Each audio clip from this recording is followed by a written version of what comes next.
நாளும் டாக்டர் கௌதமன் அவர்கள் பல்வேறு மூலிகைகளின் பயன்பாடுகளை நம்மிடையே பகிர்ந்து கொண்டு வந்திருக்கிறார். அந்த வகையில் இன்றைக்கு என்ன மூலிகைகளின் பயன்பாடுகளை நம்மிடையே பகிர்ந்து கொள்ள வந்திருக்கிறார் என்பதை கவனிக்கலாம். நிகழ்ச்சியில் அடுத்த பகுதியாக வரவிருப்பது பல்லாண்டு வாழ்ந்திட. அன்பான கலைஞர் தொலைக்காட்சி நேயர்களுக்கு என்னுடைய இனிமையான காலை வணக்கங்கள். இன்றைக்கி நம்ம பார்க்கக்கூடிய தாவரத்துடைய பெயர் யானை சுவடி அப்படின்னு சொல்லக்கூடிய ஒரு வகையான தரையில் படர்ந்து வளரக்கூடிய செடி வகை தாவரம் அப்படின்னு சொல்லலாம். இதற்கு ஏன் இப்படி ஒரு பெயர் வந்ததுன்னா, பொதுவாக யானைகள் நடந்து போகும்போது ஒரு அழுத்தமும் ஒரு திட்டம் மாதிரி அந்த பதம் இருக்கிறத நம்ம பார்க்க முடியும். இந்த செடி இருக்கக்கூடிய இடங்கள்லாம் கூட பார்த்திங்கன்னா அந்த மாதிரி திட்டு திட்டாக அங்கங்கங்க வளர்ந்துருக்கக்கூடிய ஒரு தாவரம். ஒரு தூரத்திலிருந்து பார்க்கும்போது ஒரு யானை நடந்து சென்றால் எவ்வாறு ஒரு தோற்றம் இருக்குமோ அதே போல் தோற்றம் அளிக்கக்கூடிய ஒரு இருக்கிறதுனால தான் இதற்கு யானை சுவடி அப்படிங்கிறது பெயர். இந்த யானை சுவடியை பொறுத்தவரையிலும் பார்த்திங்கன்னா நமக்கு ஏற்படக்கூடிய லிச்சன் பிளானஸ் அப்படின்னு சொல்லக்கூடிய தோல் நோய்க்கும் சோரியாசிஸ் சம்மந்தப்பட்ட தோல் நோய்களுக்கும் ஒரு மிகப்பெரிய மருந்து அப்படின்னு சொல்லலாம். இன்றைக்கி இந்த லிச்சன் பிளானஸ் அப்படிங்கிற தோல் நோய் நம்ம சமூகத்தில் நிறைய வர்றதை நம்ம பார்க்குறோம். மன அழுத்தத்தின் காரணமாக, சரியாக உணவு சாப்பிடுகின்ற வழக்கம் இல்லாத ஒரு காரணத்தினால, குறிப்பாக இரவு நேரங்களில் தூங்குகின்ற ஒரு வழக்கம் இல்லாத ஒரு காரணங்கள் ஏற்படும் போது, எல்லாத்துக்கும் மேலே கடுமையான மன அழுத்தமும் அதோடு சேர்ந்து கொள்ளும்போது பார்த்திங்கன்னா மிக வேகமாக அந்த லிச்சன் பிளானஸ் நோய் ஏற்படுறதை நம்ம பார்க்குறோம். குறிப்பாக இந்த பின்மழை காலம், குளிர்காலத்தில் மிக கடுமையான பாதிப்பை ஏற்படுத்தக்கூடிய ஒரு பிரச்சனையாக இந்த லிச்சன் பிளானஸ் இருக்குது. இந்த லிச்சன் பிளானஸ் வரும்போது பார்த்திங்கன்னா அங்கங்கே சின்ன சின்ன புள்ளி போல் ஏற்படும். அரிப்பு மிக கடுமையாக இருக்கும். நன்றாக அரித்து விட்டோமே ஆனால் அந்த இடங்களில் பார்த்திங்கன்னா வட்டமாக ₹1 காயின் அளவுக்கு ஒரு சின்ன படை போல் ஆரம்பிக்கும்.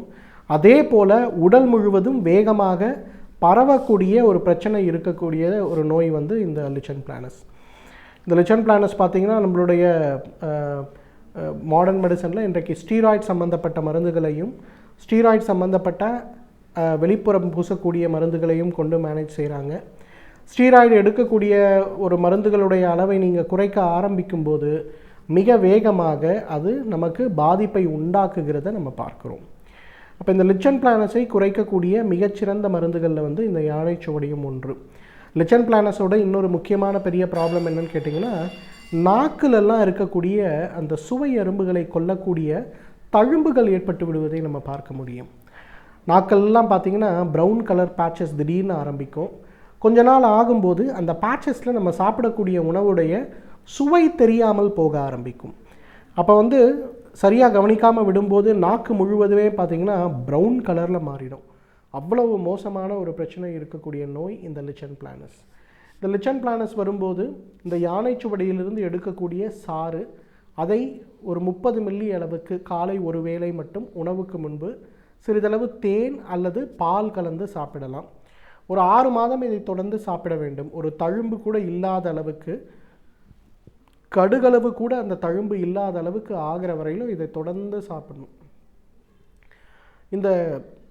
இந்த செடியுடைய இலைகளுடைய சாறு நம்ம எடுத்து சாப்பிட ஆரம்பித்தாலே ஒரு 15 நாட்களிலேயே இந்த லிச்சன் பிளானஸில் ஏற்படக்கூடிய கடுமையான அரிப்பு கொஞ்சம் கொஞ்சமாக குறைந்து வரதை நம்ம பார்க்கலாம். இரண்டாவது பார்த்திங்கன்னா, இன்றைக்கு சோரியாசிஸ் சம்மந்தப்பட்ட பிரச்சனை. லிச்சன் பிளானஸை நிறைய இடங்களில் சோரியாசிஸ்ன்னு மிஸ்கைடன்ஸ் பண்ணி அதுக்குள்ளே ட்ரீட்மெண்ட் கொடுக்கப்படுறதை நம்ம நிறைய பார்க்குறோம். ஸோ இந்த லிச்சன் பிளானஸ் அண்ட் சோரியாசிஸ்க்குள்ள டிஃபரன்ஷியல் டயக்னோசிஸ் என்னங்கிறத நம்ம கரெக்டாக புரிஞ்சு செய்யணும். ஸோ இந்த சோரியாசிஸ் நோய் எடுக்கும்போது இந்த யானை சுவடியுடைய இலை சாறை கொடுக்கும்போது நேரடியாக எந்த பலனும் கிடைக்கிறதில்ல. ஆனால் இந்த யானை சுவடியுடைய சாறு சிறிதளவு நம்ம நல்லெண்ணெயில் கலந்து வெயிலில் ஒரு 40 நாட்கள் வைத்து அதன் பிறகு எடுக்கக்கூடிய அந்த எண்ணெயை உடல் முழுவதும் பூசி ஒரு அரை மணி நேரம் 1 மணி நேரம் வைத்து குளிக்கின்ற அந்த ஒரு பழக்கம் வைத்து கொண்டால் மிக வேகமாக சோரியாசிஸ் குறையிறதை நம்ம பார்க்குறோம். அதே போல் இந்த யானை சுவடியுடைய முழு தாவரத்தை எடுத்து அதோடைய சாறு 1 பங்கு, நெய் 1 பங்கு, நல்லெண்ணெய் 1 பங்கு, இது மூன்றையும் ஒன்றா சேர்த்து நன்றாக கொதிக்க வைத்து குடிக்கின்ற எண்ணெய் பதம் வருகின்ற வரையில் இதை லேசான நெருப்பில் நன்றாக காய்ச்சி அந்த ஒரு எண்ணெயை தினசரி 30 மில்லி அளவுக்கு காலை ஒருவேளை மட்டும் உணவுக்கு முன்பு அப்படின்னு சாப்பிடும்போது எவ்வளவு நாள்பட்ட எவ்வளவு பக்க விளைவை உண்டாக்கி கொண்டிருக்கின்ற சோரியாசிஸ் நோயாக இருந்தாலும் அவை மறைந்து போகிறத நம்ம பார்க்க முடியும். ஏன்னா இன்றைக்கு சோரியாசிஸ் நோய் ஏற்படும் போது சரியான மருத்துவ சிகிச்சை கொடுக்கப்படாமல் போகும்போது அது சோரியாட்டிக் ஆர்த்ரைட்டிஸ்ன்னு சொல்லக்கூடிய நோயாக மாறிவிடுகிறது. சோரியாட்டிக் ஆர்த்ரைட்டிஸ் சம்பந்தப்பட்ட நோயாக அது மாறும்போது அது உடலில் மிக கடுமையான பாதிப்புகளை ஏற்படுத்துகிறது. எல்லா முட்டுகளிலும் கடுமையான வலி, உடலுடைய இயக்கம் செய்ய முடியாத அளவுக்கு வலி, கை மூட்டுகள் கால் மூட்டுகள் எல்லாமே வளைந்து ஒரு கடுமையான வலியை உண்டாக்கக்கூடிய பிரச்சனையாக இது இருக்கிறது. ஸோ இப்போ இதை குறைக்கக்கூடிய சக்தி இந்த யானை சுவடி சாறு 1 பங்கு, நெய் 1 பங்கு, நல்லெண்ணெய் 1 பங்கு, இது மூன்றையும் சேர்த்து காய்ச்சி எடுக்கின்ற அந்த ஒரு களிம்புக்கு உண்டு. இதை தினமும் காலை 30 மில்லி வெறும் வயிற்றில் சாப்பிட வேண்டும். அதே போல் இதே களிம்பை எடுத்து உடல் முழுவதும் பூசி லேசான வெயில், அதாவது காலை 5:30 to 6 மணி வரை வரக்கூடிய அந்த வெயிலில் நின்று குளிக்க வேண்டும். இதை செய்யும்போது பார்த்திங்கன்னா அந்த பேச்சஸ் மறையிறதோடு மட்டுமல்லாமல் அந்த சோரியாட்டிக் ஆர்த்ரைட்டிஸோட பெயின்ஸ் ரொம்ப வேகமாக குறையிறத பார்க்கலாம். அந்த பெயின்ஸ் குறையிறதோடு மட்டுமல்லாமல் ஆரம்ப நிலைமையிலேயே கரெக்டாக நம்ம ட்ரீட்மெண்ட் பண்ணோன்னா அந்த மூட்டுகளில் இருக்கக்கூடிய டிஃபார்மிட்டியில் ஒரு மிகப்பெரிய மாற்றம் ஏற்படுவதை நம்ம பார்க்க முடியும். இந்த யானைச்சுவடியுடைய இன்னொரு மிகப்பெரிய மருத்துவ குணம் என்னன்னு பார்த்தீங்கன்னா, இந்த தொடை இடுக்குகளில் ஏற்படக்கூடிய அரிப்பு, பெல்ட் போடக்கூடிய இடங்களில் ஏற்படக்கூடிய அரிப்பு, இது நிறைய ஆண்களுக்கு பெண்களுக்கு ஏற்படக்கூடிய ஒரு பிரச்சனையாக இருக்குது. இந்த மாதிரி ஏற்படும்போது பார்த்திங்கன்னா இந்த யானைச்சுவடியுடைய இலைகளை எடுத்து கசக்கி பிழிந்து அந்த சாறை அரிப்பு ஏற்படக்கூடிய இடங்களில் மட்டும் பூசி ஒரு 1 மணி நேரம் அல்லது 2 மணி நேரம் அப்படியே விட்டுறணும். அதன் பிறகு வெந்நீரில் குளிக்கணும், இல்லது ராத்திரி படுக்கும்போது தடவி படுத்து காலையில் குளிக்கணும். ஒரு 15 நாட்கள் இதை தொடர்ந்து உபயோகப்படுத்தினாலே அந்த இடத்தில் இருக்கக்கூடிய அரிப்பு கருமை நிறமான நிறமாற்றம், நிறைய பேருக்கு பார்த்திங்கன்னா தொடை இடுக்குகள்லாம் கருமையாக மாறி இருக்கும். நிறைய பெண்களுக்கெல்லாம் பார்த்திங்கன்னா அந்த உள்ளாடையுடைய நாடா ரொம்ப டைட்டாக கட்டுறதுனால இடுப்பு முழுவதுமே பார்த்திங்கன்னா கருமையாக மாறி இருக்கும்.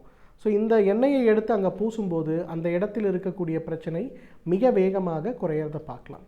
எனவே நேயர்களே, இந்த யானைச்சுவடியை பொறுத்தவரையிலும் லிச்சன் பிளானஸ் சம்பந்தப்பட்ட கோளாறுகளுக்கும், சோரியாசிஸ் சம்பந்தப்பட்ட பிரச்சனைகளுக்கும், சோரியாட்டிக் ஆர்த்ரைட்டிஸ் சம்பந்தப்பட்ட பிரச்சனைகளுக்கும், தொடை இடுக்குகளில் ஏற்படுகின்ற அரிப்பு சம்பந்தப்பட்ட பிரச்சனைகளுக்கும் நல்ல தீர்வளிக்கக்கூடிய ஒரு மருந்து. தகுந்த மருத்துவ ஆலோசனையின் பேரில் சரியான முறைப்படி இதை உபயோகப்படுத்தி வந்தோமேயானால் நம்மாலும் பல்லாண்டு காலம் ஆரோக்கியமாக வாழ்ந்திட முடியும். நாம் வாழும் சமூகத்தில் நல்ல செயல்களும் தீய செயல்களும் தொடர்ந்து நடந்து கொண்டே இருக்கின்றன. அவற்றை நாம் எப்படி கையாள வேண்டும், நம்முடைய பங்களிப்பு என்னவாக இருக்க வேண்டும் என்பதை பற்றி நம்மிடையே பேச வந்திருக்கிறார் எழுத்தாளர் மனுஷபுத்திரன் அவர்கள். நிகழ்ச்சியில் அடுத்த பகுதியாக வரவிருப்பது தீதும் நன்றும்.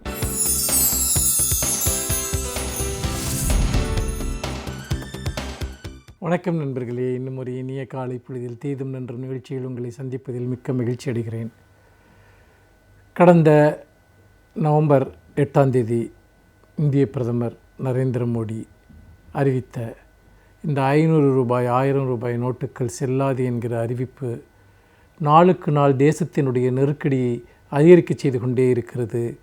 மக்களுடைய துயரங்கள் குறைவதற்கு பதிலாக ஒவ்வொரு நாளும் புதிய புதிய வடிவங்களை நோக்கி சென்று கொண்டிருப்பதை நம்மால் பார்க்க முடிகிறது.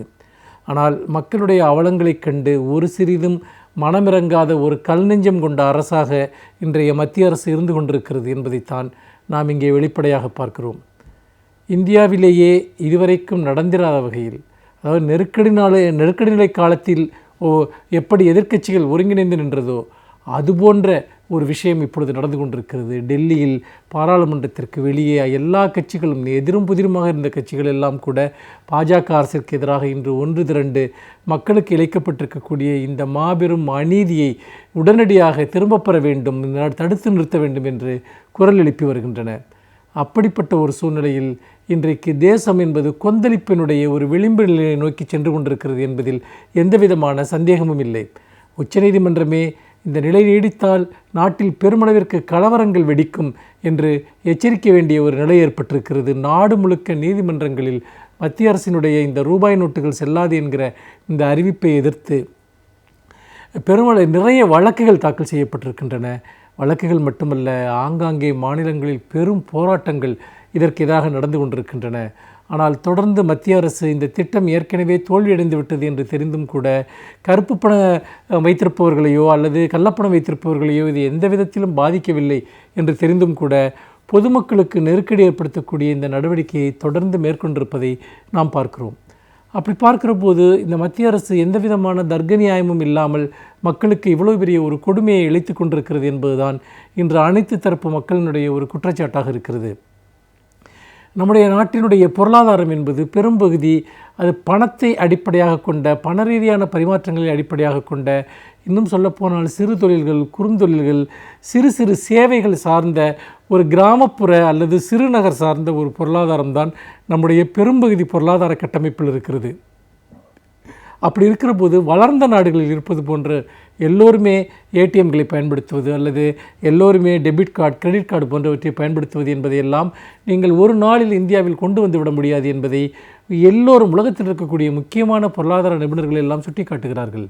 அப்படி இருக்கிற போது இதுவரைக்கும் அப்படிப்பட்ட வங்கி பரிவர்த்தனைகளிலோ அல்லது டெபிட் கார்டு, கிரெடிட் கார்டு போன்ற விஷயங்களிலோ பயன்படுத்தி பழக்கமில்லாதவர்கள் இன்று ஒரு மிகப்பெரிய இருட்டில் நிறுத்தப்பட்டிருக்கிறார்கள் என்பதுதான் உண்மை. அந்த இருட்டை விட்டு அவர்களால் எப்படி வெளியே வருவது என்று தெரியவில்லை. இன்னொன்று, இந்த சிறு சிறு சேமிப்புகள், ரொக்கமாக மக்கள் வைத்திருந்த சேமிப்புகள் எல்லாவற்றையும் இன்றைக்கு அவர்கள் வெளியே கொண்டு வந்து அவற்றை வங்கிகளில் முதலீடு செய்யும்படி நிர்பந்திக்கப்படுகிறார்கள். இந்தியாவில் வங்கி சேவைகள் என்பதே மிக குறைவான அளவில் தான் இருக்கிறது. அப்படி இருக்கிற போது நீங்கள் பல சிறு குக்கிராமங்களில் எல்லாம் வங்கிகளே கிடையாது. அவர்கள் அருகில் இருக்கக்கூடிய பெரிய ஊர்களுக்கு சென்று தான் வங்கியில் அந்த பணத்தை டெபாசிட் செய்ய வேண்டும். அதோடு இந்த வங்கி நடைமுறைகள் சார்ந்து அவர்களுக்கு பல சிக்கல்கள் இருக்கின்றன. இன்னும் அதாவது இந்த அந்த வங்கி நடைமுறைகளை பின்பற்றக்கூடிய அளவில் படிப்பறிவோ அல்லது அது தொடர்பான விஷயங்களை பூர்த்தி செய்வதற்கான ஒரு உலக அறிவோ இல்லாத மக்கள் தான் இன்றைக்கு இந்தியாவில் கணிசமாக இருக்கிறார்கள். இன்னொன்று, இந்தியர்களில் பாதி பேருக்கு மேல் இன்னும் வங்கி கணக்கே கிடையாது. அப்படி தொடங்கப்பட்ட வங்கி கணக்குகளில் கூட பெரும்பாலான வங்கி கணக்குகள் இன்னும் செயல்படாத கணக்குகளாகத்தான் இருக்கின்றன. இவர்கள் அவ்வளவு பேரையும் எப்படி ஒரே நாளில் கேஷ்லெஸ் எக்கானமி என்று சொல்லக்கூடிய இந்த காகித பணம் இல்லாத ஒரு பொருளாதாரத்திற்கு மாற்ற முடியும்? இது உண்மையிலேயே ஒரு மிகப்பெரிய ஒரு நிர்பந்தமாக மக்களுடைய குரல் வழியை பிடித்து நெருக்கக்கூடிய ஒன்றாக இன்றைக்கு மாறிவிட்டது. அதோடு இதை நடைமுறைப்படுத்துகிறோம் என்கிற பெயரில் அரசு செய்த குழப்படிகள் என்பது உலகத்தில் எந்த அரசாவது இப்படி செய்திருக்குமா என்று தெரியவில்லை. ஏனென்றால் இவ்வளவு பணத்தை நீங்கள் மாற்றுகிற போது அல்லது இவ்வளவு பணத்திற்கு புதிய நோட்டுகளை கொடுக்கிற போது அவற்றை வங்கி கணக்கில் கொண்டு வருகிற போது அவற்றை செய்வதற்கான நடைமுறை ஏற்பாடுகளை நீங்கள் செய்திருக்க வேண்டும். ஆனால் துரதிர்ஷ்டவசமாக மத்திய அரசு அப்படி எந்த ஏற்பாட்டையும் செய்யவில்லை என்பதைத்தான் இதுவரை நாம் பார்க்கிறோம். இந்த 2 வாரங்களுக்கு மேலாக இன்னும் 500 ரூபாய் நோட்டுகளே வந்து சேரவில்லை. 500 ரூபாய் நோட்டுகள், புதிய நோட்டுகள் வந்து சேராது மட்டுமல்ல, வங்கிகளினுடைய தேவை என்பது, அதாவது அன்றாட இந்த பணப்பரிவர்த்தனையின் காரணமாக வங்கிகள் கேட்கக்கூடிய பணத்தில் 10% பணத்தை தான் ரிசர்வ் வங்கி அனுப்புகிறது. அப்படி என்று சொன்னால் நிறைய பேர் தங்களுடைய சொந்த பணத்தை கூட எடுக்க முடியாத ஒரு பெரிய அவலநிலைக்கு இன்றைக்கு தள்ளப்பட்டிருக்கிறார்கள். ஏனென்றால் நீங்கள் அன்றாட வாழ்க்கையில் நீங்கள் வாங்கக்கூடிய பல பொருள்கள், நீங்கள் பயன்படுத்தக்கூடிய பல சேவைகள் என்பது நேரடி ரொக்க பணத்தினால் செய்யக்கூடிய ஒன்றாக இருக்கிறது. அப்படி இருக்கிற போது நீங்கள் வங்கியில் இருக்கக்கூடிய பணத்தை எடுப்பதற்கு முதலில் 4000 ரூபாய் வரை எடுக்கலாம் என்றார்கள். பிறகு 4500 ரூபாய் தினமும் எடுத்துக்கொள்ளலாம் என்றார்கள். இப்பொழுது 2000 ரூபாய் தான் நீங்கள் ரொக்கமாக கொடுத்து மாற்ற முடியும், மற்றதையெல்லாம் வங்கி கணக்கில் தான் கட்ட முடியும் என்ற நிலையை கொண்டு வந்து விட்டார்கள். இப்படி ஒவ்வொரு நாளும் மாற்றி மாற்றி வழங்கப்படுகிற இந்த அறிவிப்புகளின் மூலமாக மக்களுடைய வாழ்க்கை என்பது ஒரு மிகப்பெரிய நெருக்கடியை இன்றைக்கு சந்தித்து கொண்டிருக்கிறது. நீங்கள் பார்த்தீர்கள் என்று சொன்னால் இந்த நிறைய வீட்டு வாடகை கொடுக்க வேண்டியது, மற்ற வீட்டு பணியாளர்களுக்கு கொடுக்க வேண்டிய செலவுகள், அன்றாட செலவினங்கள் எல்லாமே ரொக்கத்தில் நடைபெறுகிற போது மாத ஊதியம் வாங்குகிறவர்கள் கூட இன்றைக்கு இந்த மாத சம்பளத்தை தங்களுக்கு ரொக்கமாக வழங்க வேண்டும். ஏனென்றால் சம்பள பணம் வங்கி கணக்கில் போட்டால் அந்த பணத்தை எடுக்க முடியவில்லை என்கிற ஒரு அவலநிலை இன்றைக்கு மாத சம்பளம் வாங்குகிறவர்களுக்கே ஏற்பட்டிருக்கிறது. ஆனால் அதற்கு கூட இன்றைக்கு ரிசர்வ் வங்கி செவிசாய்க்க மறுக்கிறது. அப்படி இருக்கிற போது இன்னும் பல சிக்கல்கள் இதில் தொடர்ந்து இருக்கின்றன. சிறு வணிகத்தின் பெரும்பகுதி இன்று முடக்கப்பட்டு விட்டது. கிட்டத்தட்ட 75% சிறு வணிகம் முற்றாக முடங்கி போயிருக்கிறது. பல்லாயிரம் கோடி ரூபாய் சரக்குகள் ஆங்காங்கே தேங்கி நிற்கின்றன. உற்பத்திகள் நிறுத்தப்பட்டு விட்டன. கடைகள் மூடப்பட்டிருக்கின்றன. மக்கள் பொருட்களை வாங்குவதற்காக எந்த விதமான நிதி ஆதாரமும் இல்லாத நிலையில் அவர்கள் வீடுகளை விட்டு இன்று வெளியே வருவதற்கே அஞ்சுகிறார்கள். இப்படிப்பட்ட ஒரு அவலமான ஒரு துயரமான நிலை என்பது இன்றைக்கு பரவலாக இருக்கிறது. அதாவது உங்களுடைய வங்கி கணக்கில் உங்களிடம் பணம் இருக்கும், ஆனால் உங்கள் கையில் ஒரு 100 ரூபாய் கூட இருக்காது என்கிற ஒரு விசித்திரமான ஒரு நிலையை நீங்கள் வரலாற்றில் எப்போதாவது பார்த்திருக்க முடியுமா? ஆக ஒட்டுமொத்தமாக மக்களுடைய பணப்புழக்கத்தின் மீது, பொருளாதாரத்தின் மீது மோடியுடைய அரசு ஒரு கொடூரமான தாக்குதலை இன்றைக்கு நடத்தி இருக்கிறது. இன்னொன்று, கருப்பு பணத்தை ஒழிப்பதற்காக இதற்கு முன்னால் உலக நாடுகளில் செய்யப்பட்ட இதுபோன்ற முயற்சிகள் எல்லாமே படுதோல்வியில் முடிந்திருக்கின்றன. அப்படிப்பட்ட நிலையில் இவ்வளவு பணப்புழக்கம் உள்ள ஒரு நாட்டில் ஓரிரவில் இதை மாற்றுவோம் என்று சொல்வது, அதாவது ஒரு சிறு சதவீதத்தினராக இருக்கக்கூடிய இந்த கருப்பு பணம் வைத்திருப்பவர்களுக்காக பெரும்பகுதி மக்களை கொடுமைக்கு ஆளாக்குவது என்ன நியாயம் என்று மக்கள் கேட்கிறார்கள். எவ்வளவோ இடங்களில் மக்கள் இன்றைக்கு 100க்கும் மேற்பட்டோர் உயிரிழந்திருக்கிறார்கள். இந்த வங்கியில் கொண்டு போய் பணத்தை மாற்றுகிற இந்த போராட்டத்தில் உயிரிழந்திருக்கிறார்கள். அப்படிப்பட்ட உயிரிழப்புகளை பற்றி கூட இந்த அரசுக்கு எந்த கவலையும் இல்லை. குறிப்பாக நீண்ட கியூக்களில் இருக்கக்கூடிய ஏழை மக்கள், பெண்கள், உடல்நலம் இல்லாதவர்கள், இவர்களுடைய கொடுமைகளை, இவர்கள் அனுபவிக்கக்கூடிய கொடுமைகளை வார்த்தைகளால் நாம் விவரிக்க முடியாது. ஆனாலுமே கூட இந்த அரசிற்கு அதை பற்றி எந்த விதமான ஒரு பார்வையும் இல்லை. அதோடு மிக முக்கியமான பொருளாதார அறிஞர்கள் அனைவருமே சுட்டிக்காட்டுகிறார்கள், இது ஒட்டுமொத்தமாக நம்முடைய பொருளாதாரத்தையே அழித்துவிடும், நீண்டகால நோக்கில் இது பெரிய சேதங்களை ஏற்படுத்த போகிறது என்று. ஆனால் இது எதற்கும் அஞ்சாமல் இந்த அரசு இந்த கொடுமையை இழைத்து கொண்டிருக்கிறது. மக்களினுடைய மிக கடுமையான போராட்டம்தான் இந்த கொடுமைக்கு முற்றுப்புள்ளி வைக்கும் என்று சொல்லி மீண்டும் இன்னும் ஒரு புதிய சிந்தனையோடு உங்களை சந்திக்கிறேன். நன்றி, வணக்கம். ஒவ்வொரு நாளும் இப்பகுதியில் பல துறையை சார்ந்த சிறப்பு விருந்தினர்களை நாம் சந்தித்து கொண்டு வருகிறோம். அந்த வகையில் இன்றைக்கு என்ன துறையிலிருந்து வந்து என்ன பயனுள்ள தகவல்களை நம்மிடையே பகிர்ந்து கொள்ள இருக்கிறார் என்பதை பார்க்கலாம். நிகழ்ச்சியில் அடுத்த பகுதியாக வரவிருப்பது சிறப்பு விருந்தினர்.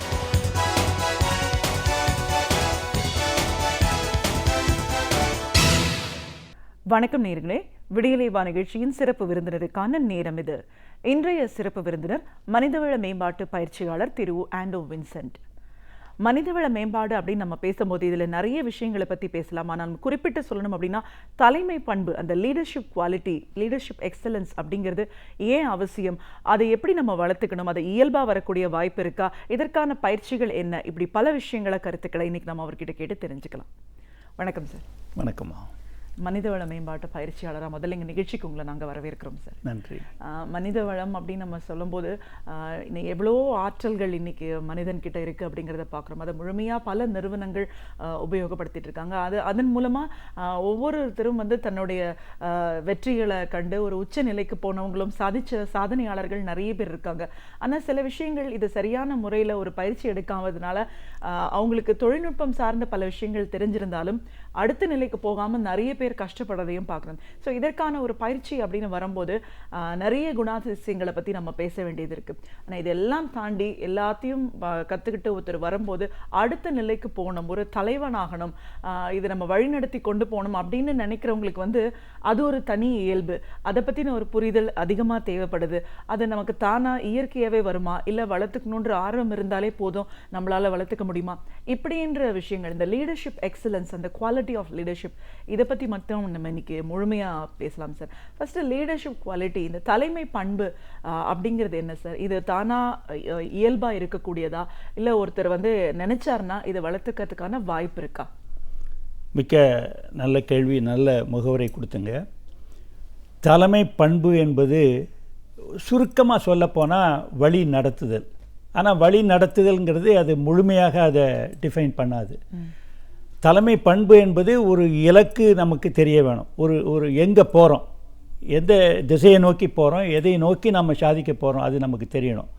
முதல்ல இலக்கை அடைவதற்கான வாய்ப்புகள் என்ன, எந்த வழியிலே செல்ல வேண்டும், எப்படி சென்றால் அதை அடைய முடியும் என்பதை அறிந்து அதை மற்றவர்களுக்கு உணர்த்தி அவர்களை வழி நடத்தி செல்லக்கூடியது தான் தலைமை பண்பு என்பது. இப்போ தலைமை பண்பு என்பது இயல்பாக வருவதா, கற்றுக்கொள்ளக்கூடிய ஒன்றா அப்படின்னு நீங்கள் கேட்டங்க. நல்ல கேள்வி. ரெண்டும் உண்டு. இயல்பாகவும் உண்டு, கற்றுக்கொள்ளக்கூடிய முறைகளும் உண்டு. இயல்பாக எது உண்டுன்னா ரெண்டு விஷயம். தன்னுடைய நோக்கம் என்ன, மிஷன். ரெண்டாவது தொலைநோக்கு பார்வை என்ன, விஷன். இந்த ரெண்டும் இயல்பாக வருது. இது வந்து யாரும் சொல்லிக் கொடுக்கறதில்ல. நான் என்ன சாதிக்கணும், நான் என்ன அடையணும், இந்த பிரபஞ்சத்தில், இந்த உலகத்தில் நான் எதுக்காக இருக்கிறேன், what's my purpose, to be in the planet at this moment. அது நான் மற்றவங்க யாரும் சொல்லியோ கற்றுக் கொடுத்தோ வரப்போவதில்லை. ஆக நம்முடைய மிஷன் நமக்கு தெரியணும், அது இயல்பாக வரக்கூடியது. நம்முடைய தொலைநோக்கு பார்வை என்ன? ஒரு 5 ஆண்டுகளுக்கு பின், 10 ஆண்டுகளுக்கு பின், 15 ஆண்டுகளுக்கு பின் நாம் என்ன சாதிக்கப் போகிறோம், அல்லது என்ன அடையப் போகிறோம், அல்லது மக்கள் எதை சாதிப்பார்கள்? இப்போ அப்துல் கலாம் சொன்னார் 2020 இந்தியா வல்லரசாகும் என்று. அது தொலைநோக்கு பார்வை. ஆனால் அதனுடைய மிஷன் என்ன? இந்தியா எல்லா வகைகளிலும் முன்னேற வேண்டும் என்பது. ஆக இந்த மிஷன் அந்த விஷன் இந்த ரெண்டும் மற்றவர்கள் சொல்லி வருவதல்ல, அது இயல்பாக அவர்களுக்குள்ளே வர வேண்டும். இந்த 2 இருந்ததுன்னா மற்றவைகள் வளர்க்கப்படலாம். சில பேருக்கு தெரியும், தெரியாது, அவங்க வளர்ந்த சூழ்நிலை, அவங்களுடைய குடும்பம், அவங்க இருந்த கற்றுக்கொண்ட அந்த பள்ளி கல்லூரி இதெல்லாம் பொறுத்து அமைகின்றது. அதையும் தாண்டி ஒருவருக்கு இதெல்லாம் இல்லை, ஆனால் ஒரு இது இருக்குது, நம்ம ஒன்றை சாதிக்க வேணும், மற்றவங்களுக்கு ஏதாவது ஒன்று பண்ணணும், இந்த சமுதாயத்துக்கு ஏதாவது பண்ணணும் அப்படிங்கிற ஒரு இது இருந்ததுன்னா கண்டிப்பாக இந்த தலைமை பண்பை கற்றுக்கொள்ளலாம். அது ஒன்றும் பெரிய வித்தை இல்லை. அந்த பேஷன் வேணும், நமக்கு சாதிக்கணும், நம்ம ஏதாவது ஒன்று அடையணும் அப்படிங்கக்கூடிய ஒரு அந்த மிஷன் விஷன் அந்த பேஷன், இந்த 3 இருந்ததுன்னா மற்றவைகள் தாமாக அமையும், அவைகளை கற்றுக்கொள்ளலாம். இப்போ என்னுடைய நூல் லீடர்ஷிப் எக்ஸலன்ஸ் அண்ட் யூ, அந்த நூலில் நான் இதை பற்றி 3 அதிகாரங்கள், 3 மேஜர் சாப்டர்ஸ். அதாவது என்ன அடிப்படையான தேவைகள், எவை திறனாக வேண்டும், what are the skills required to be a leader. 3வது, எனக்கு அடிப்படை தேவையும் இருக்குது, அந்த ஸ்கில்லும் இருக்குது, ஆனால் எக்ஸலன்ஸ் வேணும், உன்னதம் வேணும், இதை விட சிறப்பாக செய்ய முடியாதுங்கிற முறையில் நம்ம அமையணும்னா அதுக்கு என்ன குணாதிசயங்கள். ஆக 3 வகையில் இதை நம்ம கற்றுக்கொள்ளலாம். கற்றுக்கொண்டு கண்டிப்பாக நம்முடைய தலைமை பண்பில் நம்ம சிறந்து விளங்கலாம், உன்னதத்தை அடையலாம், நிறைய சாதிக்கலாம். கண்டிப்பாக சார். இப்போ இதை பற்றின விஷயங்கள் இன்னும் நம்ம விரிவாக பேசலாம். இப்போது தலைமை பண்பு அப்படிங்கிறது நீங்கள் சொன்னீங்க இயல்பாகவும் இருக்கலாம், வளர்த்துக்கவும் செய்யலாம் அப்படின்னு.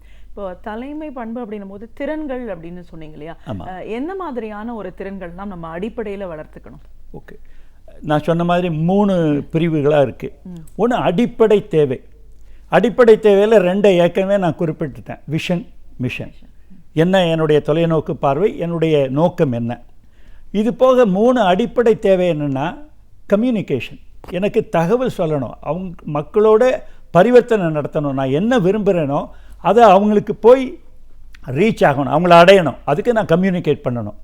2வது, ஒரு தலைவன் அப்படின்னு இருந்தானா எந்த பொசிஷன்லேயும், லீடர்ஷிப் பொசிஷன்லேயும் டிசிஷன் மேக்கிங், முடிவு எடுக்கிறது அவருடையதாக தான் இருக்கும். எல்லாரும் அதை தான் எதிர்பார்க்குறாங்க. ஆக அந்த டிசிஷன் மேக்கிங்கிறது அடிப்படையான ஒரு தேவை. 3வது அதாவது 5வது, அந்த 2ஐயும் நீக்கின பிறகு 5வது என்னென்னா எம்பவர்மெண்ட். நம்மோட இணைந்து இருக்கக்கூடியவங்களை, நம்மளோட பயணிக்கக்கூடியவங்களுக்கு நாம் சக்தி கொடுக்குறோமா, ஆற்றல் கொடுக்குறோமா, அவங்களுக்கு தேவையான அதிகாரங்களையும் ரெஸ்பான்சிபிலிட்டியும் கொடுக்குறோமா, எம்பவர்மெண்ட். அந்த எம்பவர்மெண்ட் இல்லைன்னா அவங்க மக்கள் அந்த ஃப்ரீடம் இருக்காது, அவங்களுக்கு அதை செய்யணுங்கிற அந்த துடிப்பு அவங்களுக்கு இருக்காது. ஆக இந்த 5 அடிப்படையான தேவைகள். இந்த எம்பவர்மெண்ட்டு தான் இதில் ரொம்ப முக்கியம். நம்ம கூட வேலை செய்கிறாங்க, தினம் ஒவ்வொரு நிமிஷமும் அவங்களுக்கு இன்ஸ்ட்ரக்ஷன் கொடுத்துட்ருக்கோம் அப்படின்னா அவங்களுக்கு அது அது அது பிடிக்காது, அது வெறுப்பு வரும்.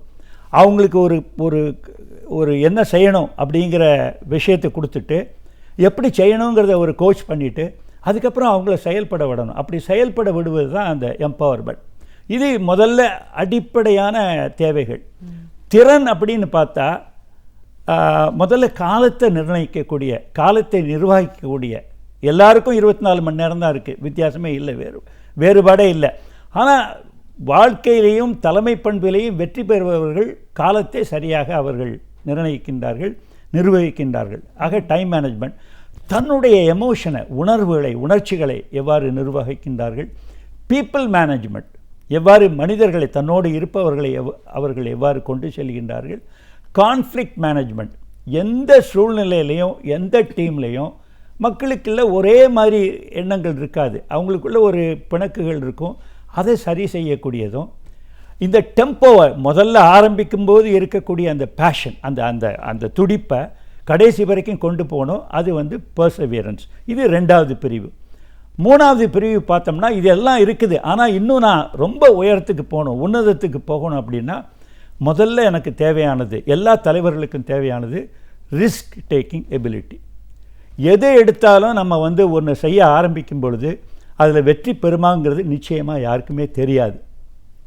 ஓரளவுக்கு கணிக்கலாம், ஓரளவுக்கு நம்ம இப்படி தான் இருக்கும்னு நிர்ணயிக்கலாம். ஆனால் எல்லாத்துலேயுமே ஒரு ரிஸ்க் இருக்குது. அந்த ரிஸ்க்கை எடுக்கக்கூடிய ஒரு திறமை வேணும், பேஷன் வேணும், அதை செய்யணும், ஒரு வெறி வேணும். மூணாவது ஹியூமிலிட்டி வேணும். ஒரு தலைவன் வந்து எந்த இடத்துல இருந்தாலும் ஒரு தலைமை பொறுப்பில் இருக்கும் பொழுது ஹியூமிலிட்டினா தாழ்வு மனப்பான்மை இல்லை. ஹியூமிலிட்டிங்கிறது உயரிய மனப்பான்மை இருக்கும் பொழுது இன்னும் என்னால் கற்றுக்கொள்ள முடியும், என்னை விட என்னோடு பயணிப்பவர்களுக்கு மிக தெளிவாக நிறைய விஷயங்கள் தெரியுங்கிறத நம்ம ஏற்றுக்கொள்ளணும். நமக்கு கீழே வேலை செய்கிறவங்க நம்மளோட ரொம்ப ஜூனியராக இருப்பாங்க, 5 வருஷம் 10 வருஷம் 15 வருஷம் இருப்பாங்க. பட் அவங்ககிட்டருந்து நம்ம கற்றுக்கொள்ள முடியும். அந்த ஹியூமிலிட்டி வேணும். எல்லாத்துலேயுமே ஆக்ஷன் இருக்கணும். சும்மா வெறுமனே திட்டம் போட்டுட்டு அதை செயல்படாமல் இருக்கிறது சரி வராது. கடைசியாக இறுதியாக உச்சகட்டமாக இருப்பது ஒரு தலைவன், ஒரு தலைமை பொறுப்பில் இருக்கிறவங்களுடைய முழுமையான ஒரு எதிர்பார்ப்பு என்னென்னா, அவங்களுக்கு பின்னால் நிறைய தலைவர்களை உருவாக்கணும். எல்லாரும் ஃபாலோவர்ஸாகவே இருக்கணும், எல்லாரும் டிசைபிள்ஸாகவே இருக்கணும், எல்லாரும் என்னை பின் செல்பவர்களாக இருக்கணும். அப்படிங்கிறது இருந்தால் ஒரு தலைமை பொறுப்பில் அது பிரகாசிக்க முடியாது. அப்படி பிரகாசிக்கணும்னா அவங்க வந்து தனக்கு கீழே இருக்கிறவங்கள தன்னை விட மேற்பட்ட ஒரு தலைவர்களாக உருவாக்க வேண்டும். இந்த 15 அம்சங்கள் இருந்ததுன்னா கண்டிப்பாக தலைமை பொறுப்பில், தலைமை பண்பில் உன்னதமாக திகழக்கூடிய ஒரு வாய்ப்பு உண்டு. இப்போ இந்த பண்புகளை பற்றி விரிவாக சொல்லியிருக்கீங்க ஒரு விஷயமும். இப்போ எல்லாருக்குமே இது எல்லா விஷயமும் முழுமையாக இருக்கும் அப்படின்னு நம்ம சொல்லிட முடியாது. ஆனால் தலைவன் ஆகணும் அப்படிங்கிறதுக்கான ஆர்வம், எண்ணம், அதற்கான ஒரு ஃபோக்கஸ்லாம் அவங்களுக்கு இருக்கலாம். இப்போ ஒரு விஷயங்களையும் ஒரு 10 இந்த 15ல் ஒரு 10 விஷயங்கள் ஒருத்தருக்கு இருக்குது அப்படின்னும் போது மீதி 5 அவங்க வளர்த்துக்க முடியுமா? அதற்கான பயிற்சினா எப்படி கிடைக்கும்? கண்டிப்பாக வளர்த்துக்க முடியுமா? இப்போ ஒரு செயின் பார்க்குறேங்க, அந்த செயினில் ஒரு ஹுக்கு, ஒரு லிங்கை எடுத்து அதை நீங்கள் இழுத்தங்கன்னா மீதி இருக்கக்கூடிய எல்லா லிங்க்குமே அந்த எந்த திசைக்கு நம்ம இழுக்கிறோமோ அப்படி தான் போகும்.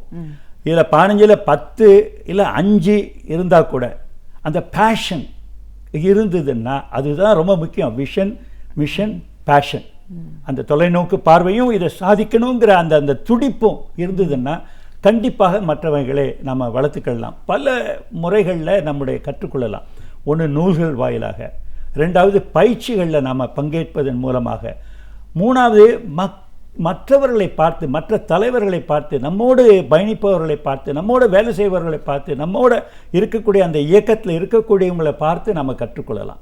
நமக்கு தான் எல்லாம் தெரியுங்கிறது வந்துன்னா வராது. அதனால தான் ஔவையார் சொன்னாங்க, கற்றது கைமண் அளவு, கையாதது கல்லாதது உலகளவு. அதுவே அந்த ஹியூமிலிட்டி இருந்ததுன்னா நம்ம என்றும் கற்றுக்கொண்டே இருப்போம். கண்டிப்பாக நம்ம தலைமை பண்பில் சிறந்து விளங்க முடியும்.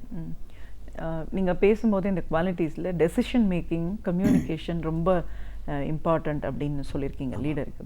ஸோ இப்போது ஒருத்தர் டெக்னிக்கலாக அவங்க ஒரு பொறியாளராக இருக்கலாம், பொறியாளராக இருக்கலாம், அந்த துறை சார்ந்த அவங்களுக்கு ஒரு ஆளுமை அதிகமாக இருக்கலாம். ஆனால் இந்த மாதிரியான விஷயங்கள் வெளிப்படுத்த முடியாததுனால ஒரு தலைமை நிலைக்கு போக முடியாத ஒரு காரணங்கள், சூழலும் இருக்கிறத பார்க்குறோம். இப்படிப்பட்டவங்களுக்கு வந்து இந்த டெசிஷன் மேக்கிங்லாம் தானாக இன்பில்டாக தான் வரும், இன்டியூஸ் பண்ண முடியாதுன்னு சொல்கிறாங்களே, இது எப்படி சார்? சில பேருக்கு இயல்பாக வரும், அதை நம்ம ஒத்துக்கொள்ளணும். ஆனால் எனக்கு இயல்பாக இல்லை அப்படிங்கிறதுனால அது ஒரு பெரிய ஹேண்டிகேப்பாக இருக்க முடியாது. கண்டிப்பாக நம்ம கற்றுக்கொள்ளலாம். இந்த டெசிஷன் மேக்கிங்கில் நம்ம ரொம்ப சிம்பிளிஃபை பண்ணலாம், ரொம்ப எளிதாக பண்ணலாம். எப்படின்னா, சில விஷயங்களுக்கு நம்ம சிந்திக்கவே வேண்டியதில்லை, ஆலோசனையே பண்ண வேண்டியதில்லை, யோசிக்கவே தேவையில்லை. எப்படி? சிஸ்டமேட்டைஸ். இது நடந்தால் இது செய்ய வேண்டும், இதற்கு இது அப்படி வரையறை இட்டுட்டோம்னா நமக்கு அந்த சிஸ்டமே வீட்டில் டேக் கேர். நாம் வந்து ஒவ்வொரு நேரத்துலையும் நம்ம இருந்து டெசிஷன் எடுக்க தேவையில்லை. மெஜாரிட்டி ஒரு மேஜர் இஷ்யூ வரும்பொழுது தான் நமக்கு அந்த டெசிஷன் மேக்கிங் நம்ம கண்டிப்பாக நம்ம வளர்த்துக்கணும்.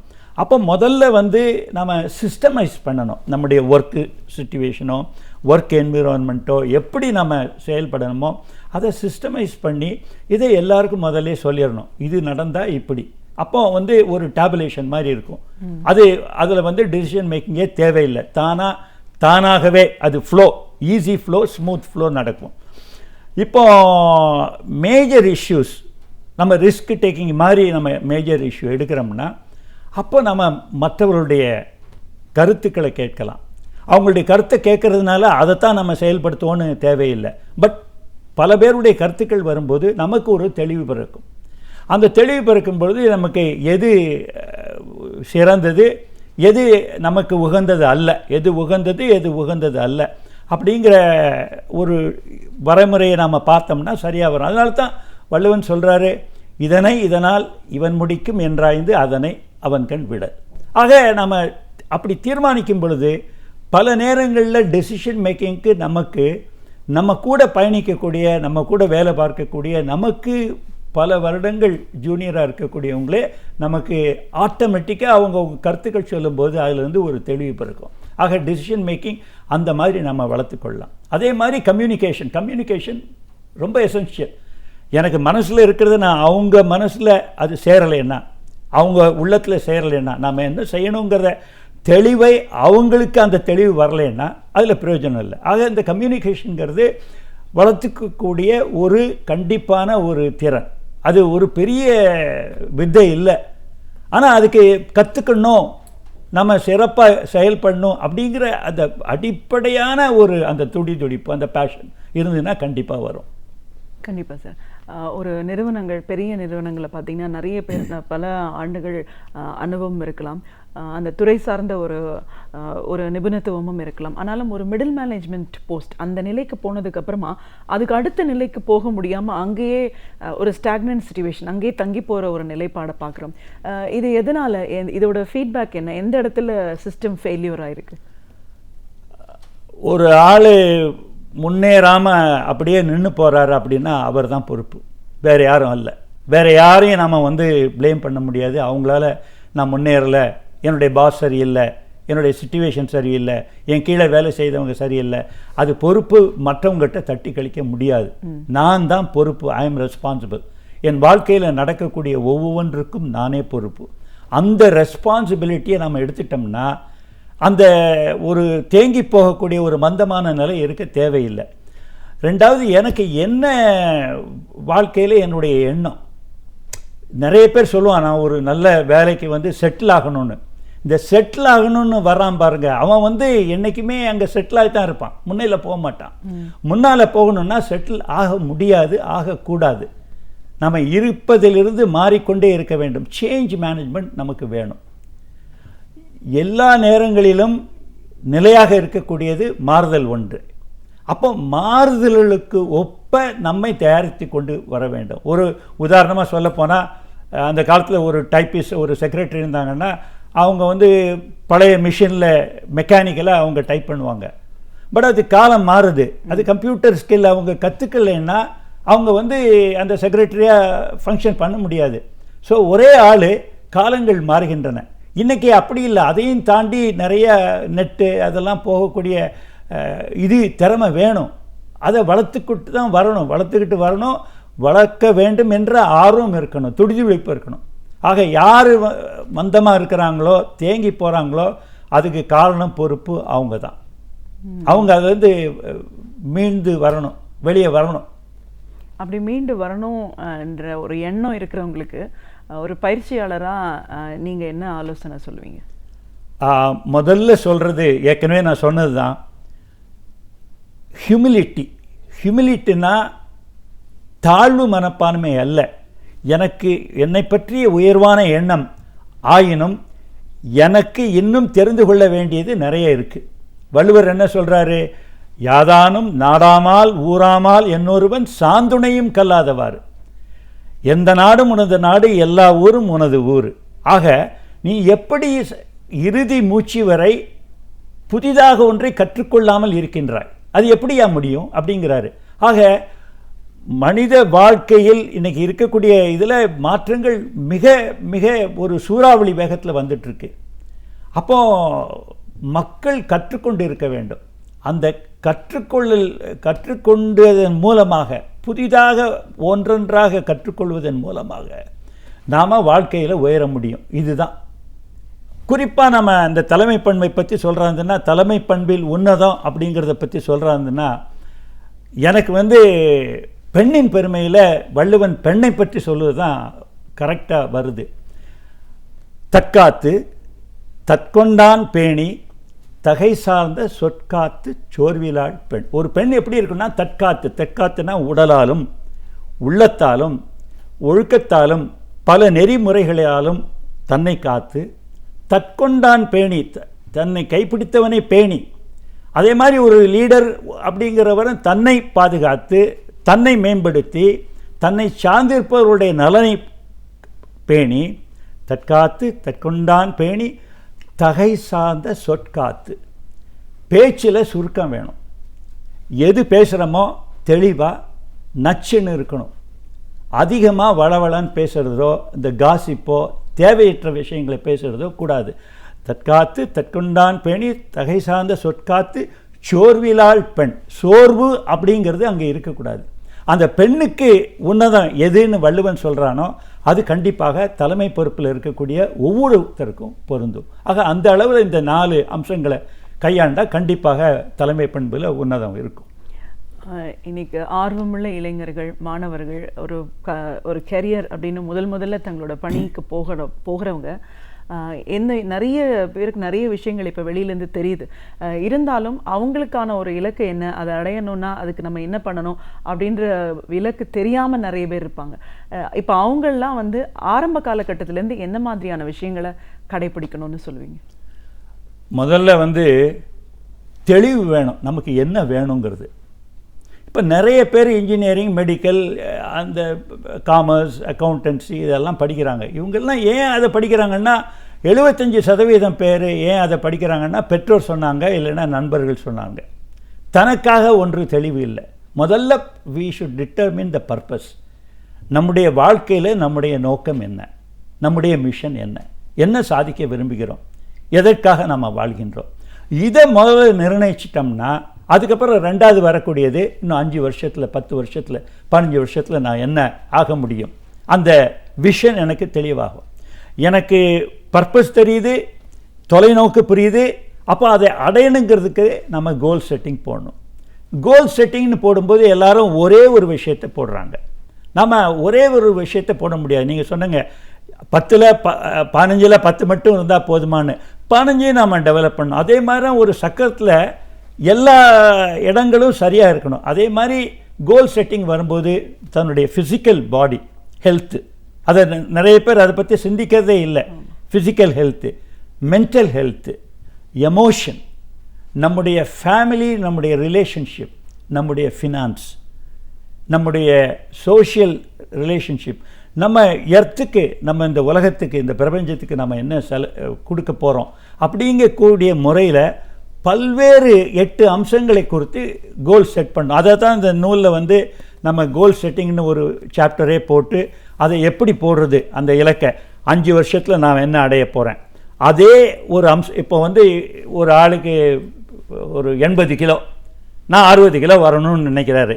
ஸோ 5 வருஷத்தில் 60 கிலோ வரணும் அப்படின்னா 1 வருஷத்தில் நான் என்ன பண்ணியிருப்பேன், 1 மாதத்தில் நான் என்ன பண்ணியிருப்பேன், ஒரு ஜிம்மில் ஜாயின் பண்ணியிருப்பேன், இல்லை நான் வாக்கிங் 45 மினிட்ஸ், ஒரு 45 நிமிஷம் தினம் நான் நடப்பேன். ஆக ஒரு கோல் செட்டிங்கும் போது 5 வருஷம், 1 வருஷம், 1 மாதம் நான் என்ன பண்ணியிருப்பேன். இந்த மாதிரி இளைஞர்களுக்கு நம்ம கோல் செட்டிங்கில் கண்டிப்பாக பயிற்சி கொடுக்குறோம். அந்த முதல்ல உன்னுடைய வாழ்க்கையினுடைய பர்பஸை நிர்ணயி, உன்னுடைய தொலைநோக்கு பார்வை என்னங்கிறது பாரு. என்ன நீ 5 வருஷத்தில் ஆக விரும்புகிறாய், 10 வருஷத்தில் ஆக விரும்புகிறாய், இதை எப்படி அடைவது, இதுக்கான கோல் செட்டிங் என்ன. இந்த 3 இருந்தாலே அது தானாக மற்றதெல்லாம் வர ஆரம்பிக்கும். அதுக்கப்புறம் நம்ம communication, decision making, risk taking அதெல்லாம் நம்ம சொல்லிக் கொடுக்கலாம், அவங்க கற்றுக்கலாம். நிறைய பேர் அவங்களுடைய அந்த இருக்கக்கூடிய பணியிலேயே, இல்லைன்னா இருக்கக்கூடிய ஒரு சமுதாய பொறுப்பிலேயே அவங்க கற்றுக்கொள்ளக்கூடிய வாய்ப்பு இருக்குது. கற்றுக்கொள்ளக்கூடிய வாய்ப்பு நம்மை சுற்றி எல்லா நேரங்களையும் இருக்கின்றது. அதை நம்ம பார்க்க முடியுதா அப்படிங்கிறது தான் கேள்வி. கண்டிப்பாக சார். ஒரு மனிதவள மேம்பாட்டு பயிற்சியாளராக, அதிலையும் குறிப்பாக இன்றைக்கி வந்து ஒரு தலைமை பண்பு அப்படிங்கிறது என்ன, அதில் தலைமை பண்பில் ஒரு உன்னத நிலை அடையணும் அப்படின்னும் போது அதுக்கு என்ன தேவைப்படுது, ஆரம்பத்திலேருந்தே ஒவ்வொரு நிலையிலையும் அவங்க தெரிஞ்சுக்க வேண்டிய விஷயங்கள் என்ன, குறிப்பிட்டு நம்ம அப்படி சொல்லணும்னா வழிநடத்தி செல்லுதல் அப்படின்னு சொன்னீங்க, ஒரே வார்த்தையில் சொல்லணும் அப்படின்னா மிஷன் விஷன் எவ்வளோ தூரம் முக்கியத்துவம் வாய்ந்ததாக இருக்குது. இதெல்லாம் நம்ம எவ்வளோ தூரம் நாம்பளாவே வளர்த்துக்க முடியும், இயல்பாக வரலைன்னா கூட இதை வளர்த்துக்கிறதுக்கான பயிற்சிகள்லாம் நிறைய இருக்குன்னு உங்களோட அனுபவங்கள் சார்ந்த நிறைய விஷயங்களை எங்களோட நீங்கள் பகிர்ந்ததுக்கு நன்றி. நன்றிம்மா, வணக்கம். நாம் அறிந்திருக்க வேண்டிய பல அரிய தகவல்களை அழகிய தமிழில் தொகுத்து இனிமையாக வழங்க வந்திருக்கிறார் பேராசிரியர் சுபவீர பாண்டியன் அவர்கள். நிகழ்ச்சியில் அடுத்த பகுதியாக வரவிருப்பது ஒன்றை சொல் நன்றே சொல்.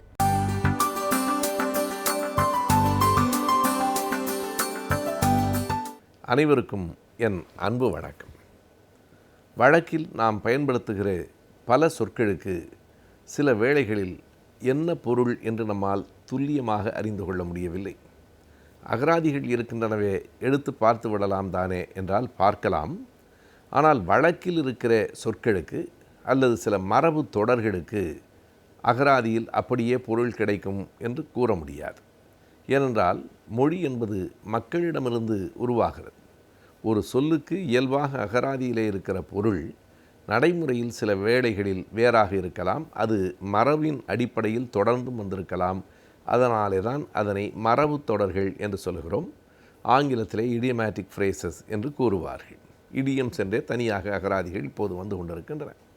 அதுபோல தமிழில் இருக்கிற வழக்கில் இருக்கிற சொற்களுக்கு அவைகளுக்கு இடையில் இருக்கிற வேறுபாடு என்ன, அவைகளுக்கான பொருள் என்ன என்பதையெல்லாம் தமிழ் அறிஞரான ஐயா பேராசிரியர் நன்னன் அவர்கள் ஏற்கப்பட வேண்டிய தீர்வுகள் என்னும் தன் நூலில் மிக எளிமையாக விளக்கி சொல்லியிருக்கிறார். சென்னை திருவல்லிக்கேணியில் இருக்கிற ஏகம் பதிப்பகம் அந்த நூலை வெளியிட்டிருக்கிறது. எடுத்துக்காட்டாக நாம் ஒன்றிரண்டை பார்க்கலாம். பேராசிரியர் என்ன எழுதுகிறார் என்றால், நாம் வழக்கில் பேசுகிற போது அவன் ஓய்வு ஒழிவின்றி உழைக்கிறவன் என்று சொல்லுகிறோம். இந்த கிராமத்துக்கு இதுவே கொஞ்சம் பேச்சு வழக்கில் ஓய்வு ஒழிச்சல் இல்லாமல் உழைக்கிறவர்கள் என்று கூறுவார்கள். இதில் ஓய்வு ஒழிவு, ஓய்வில்லாமல் உழைக்கிறார், ஒழிவில்லாமல் உழைக்கிறார். இது என்ன ஓய்வு என்றால் நமக்கு புரிகிறது. ஓய்வு ஒழிவு என்று சொல்லுகிற போது அந்த தொடருக்கான பொருளும் நமக்கு புரிகிறது. ஆனால் ஓய்வு என்றால் என்ன, ஒழிவு என்றால் என்ன என்பதை அவர் விளக்குகிறார். ஓய்வு என்பது வேலை செய்ததற்கு பிறகு நமக்கு ஏற்படுகிற களைப்பு. ஒழிவு என்பது ஒழிவான நேரம் என்றால் வேலை செய்துவிட்டு களைத்திருப்பதல்ல, வேலை இல்லாமல் ஓய்வாக இருப்பது தான் ஒழிவு. இரண்டுக்கும் அடிப்படையில் வேறுபாடு இருக்கிறது.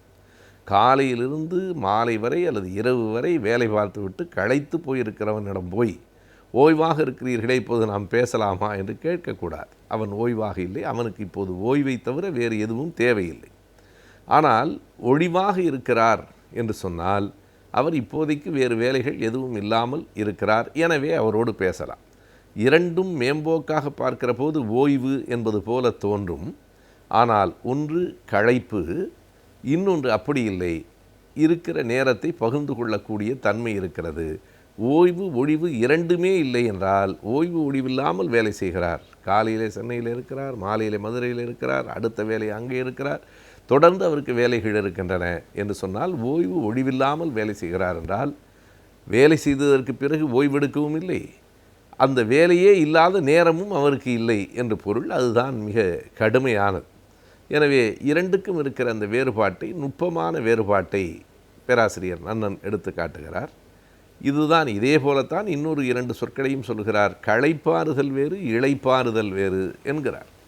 நாம் இரண்டையும் பல நேரங்களில் ஒன்றாகத்தான் பயன்படுத்துகிறோம். அவர் களைப்பாரி கொண்டிருக்கிறார் அல்லது இளைப்பாரி கொண்டிருக்கிறார் என்று சொல்லுகிறோம். இரண்டு சொற்களுக்கும் ஒரே பொருள் இல்லை என்பதை அவர் விளக்குகிறார். களைப்பாறுதல் என்றால் நாம் முதலில் பார்த்தது போல அது ஓய்வெடுப்பது. வேலை செய்துவிட்டு அயர்வாக இருக்கிறார் என்றால் அந்த அயர்வை போக்கிக் கொள்வதற்காக அவர் எடுக்கிற ஓய்வுக்கு களைப்பாறுதல் என்று பெயர். ஆனால் இளைப்பாறுதல் என்பது அப்படி இல்லை. சில பேர் உடல் மெலிந்து போயிருப்பார்கள், உடலில் வலிமை குறைந்து போயிருக்கும், தேவையான ஊட்டச்சத்துகள் குறைந்து போயிருக்கும். மருத்துவர்கள் நீங்கள் எந்த வேலையும் பார்க்கக்கூடாது என்று சொல்லியிருப்பார்கள். அது உடல் இளைத்து போன நேரத்தில் இளைப்பாறுதலாக அது இருக்கும். அது இளைத்துத்தான் போயிருக்க வேண்டும் என்பதில்லை. சில பேருக்கு கூடுதலாக உடல் பருத்து போயிருந்தாலும் இளைப்பாறுதல் தேவைப்படும். அதாவது அது உடல் நலம் சார்ந்தது. களைப்பாறுதல் என்பது உழைப்பு சார்ந்தது, இளைப்பாறுதல் என்பது உடல் நலம் சார்ந்தது. இரண்டுக்கும் வேறுபாடு இருக்கிறது. களைப்பாறுதல் என்பது ஒரு விதத்திலே ஆரோக்கியமானது. முயன்ற வரையிலே வேலை செய்கிறவன் வேலைக்கு பிறகு ஓய்வெடுப்பது உடல் நலத்துக்கு உகந்தது. ஆனால் உடல் நலமே ஏற்கனவே கொஞ்சம் கெட்டு போயிருக்கிறது அல்லது உள்ளே இருக்கிற ஊட்டச்சத்து குறைந்து போயிருக்கிறது என்று சொன்னால் இந்த இளைப்பாறுதல் நல்லதில்லை. மிக விரைவாக இளைப்பாறுதல் முடிந்து நலம் பெற்று அவர் வர வேண்டும் என்பதுதான் சரி. எனவே களைப்பாறுதல் வேறு, இளைப்பாறுதல் வேறு என்று இந்த சொற்களை அப்படி விளக்கி காட்டுகிறார். இன்னொரு இடத்திலே அவர் மிக நுட்பமாகவும் அதே நேரத்தில் வேடிக்கையாகவும் ஒன்றை எடுத்து காட்டுகிறார்.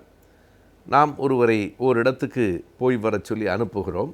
போய் வந்ததற்கு பிறகு அவர் என்ன சொன்னார், அதை சரியாக சொல் என்று கேட்டால் சரியாக காதில் விழலை என்று சில பேர் சொல்கிறார்.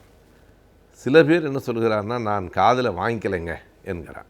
எப்போது ஒரு கூட்டத்திலே அவர் பேசினாரே, என்ன பேசினார், ஏன் மக்கள் திடீரென்று கைதட்டினார்கள், நான் அதை காதில் வாங்கிக்கலைங்கிறான். இன்னும் சிலர் என்ன சொல்கிறார்கள், எனக்கு காது கேட்கவில்லை என்கிறார்கள். இப்போது 3 விதமான கூற்றுகள் இருக்கின்றன. காதில் விழவில்லை என்பது வேறு, காதில் வாங்கவில்லை என்பது வேறு, காதுகள் கேட்கவில்லை என்பது வேறு. இந்த 3ஐயும் எடுத்துக்கொண்டு இந்த 3க்கும் இருக்கிற வேறுபாடு ஓரளவுக்கு நமக்கே அந்த சொற்களை சொல்லுகிற போது புரிகிறது. ஆனாலும் ஐயா நன்னன் அவர்கள் அதை வேடிக்கையாக எப்படி விளக்குகிறார் என்றால், காதிலே விழவில்லை என்றால் அது சொன்னவனினுடைய குறைபாடு, காதில் வாங்கி கொள்ளவில்லை என்றால் கேட்டவனினுடைய குறைபாடு, காது கேட்கவில்லை என்றால் அது காதினுடைய குறைபாடு என்று அவர் சொல்லுகிறார். இந்த 3 நிலைகளையும் நாம் பார்க்கிறோம். சில பேர் கேட்டுக்கொண்டிருப்பார்கள், ஆனால் அவர்களின் உடல் இங்கே இருக்கும், மனம் வேறெங்கோ போயிருக்கும். எனவே என்ன பேசினாலும் எதிரில் தான் இருப்பார்கள், ஒலிபெருக்கிக்கு அருகில் கூட இருப்பார்கள். ஆனால் பேசுகிற எந்த பேச்சும் அவர்கள் காதுகளில் ஏறாது. காரணம், அவர்களின் கவனம் வேறெங்கோ இருக்கிறது.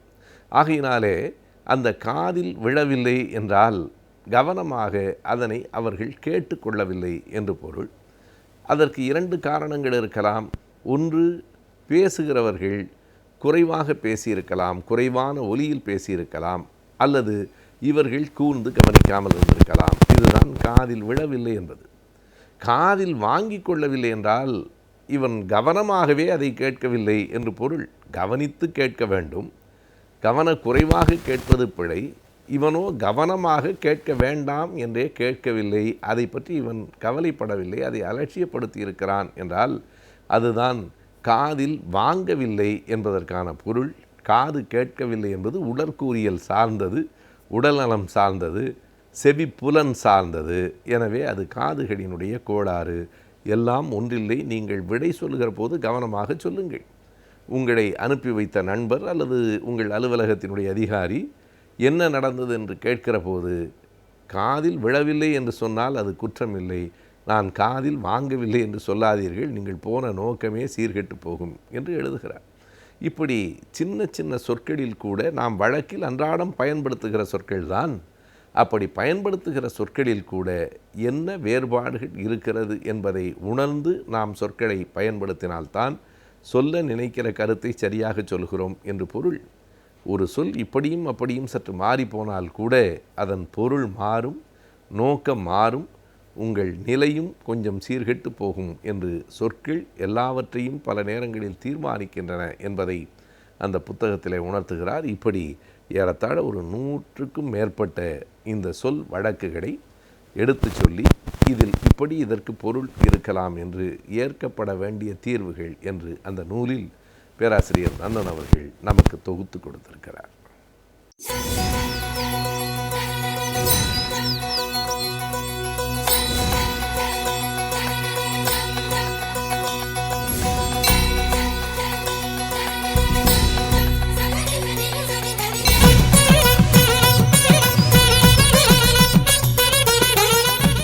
இணையதளத்தை பொழுதுபோக்கிற்காக மட்டுமே பயன்படுத்தும் நாம் அதன் மூலம் குறைந்த முதலீட்டில் அதிக லாபம் எப்படி பெறலாம் என்பதை பற்றி இன்றைய ஆலோசனை நேரத்தில் வணிகம் பகுதியில் தெரிந்து கொள்ளலாம்.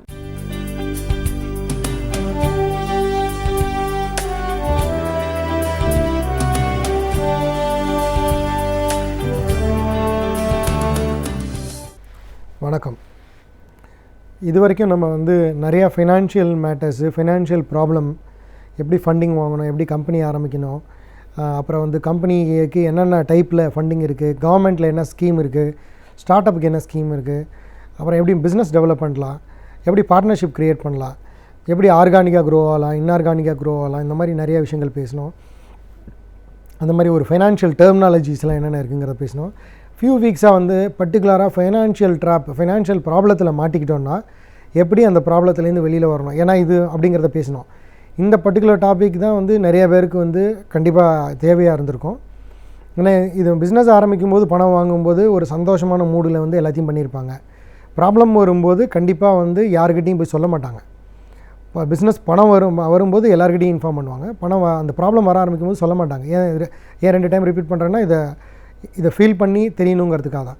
அந்த மாதிரி டைமில் ப்ராப்பரான டிசிஷன் எடுத்து ஒரு ப்ராப்பராக கன்சல்டிங் ஒருத்தரை வச்சுக்கிட்டு இதை பண்ணினோன்னா 100% இந்த ப்ராப்ளத்துலேருந்து வெளியில் வந்துடலாம். ப்ராப்ளம் சால்வ் பண்ண முடியாத விஷயம் ஒன்றுமே கிடையாது. எதுவாக இருந்தாலும் ஃபஸ்ட்டு விஷயம் பேசினா தீர்த்துடலாம்.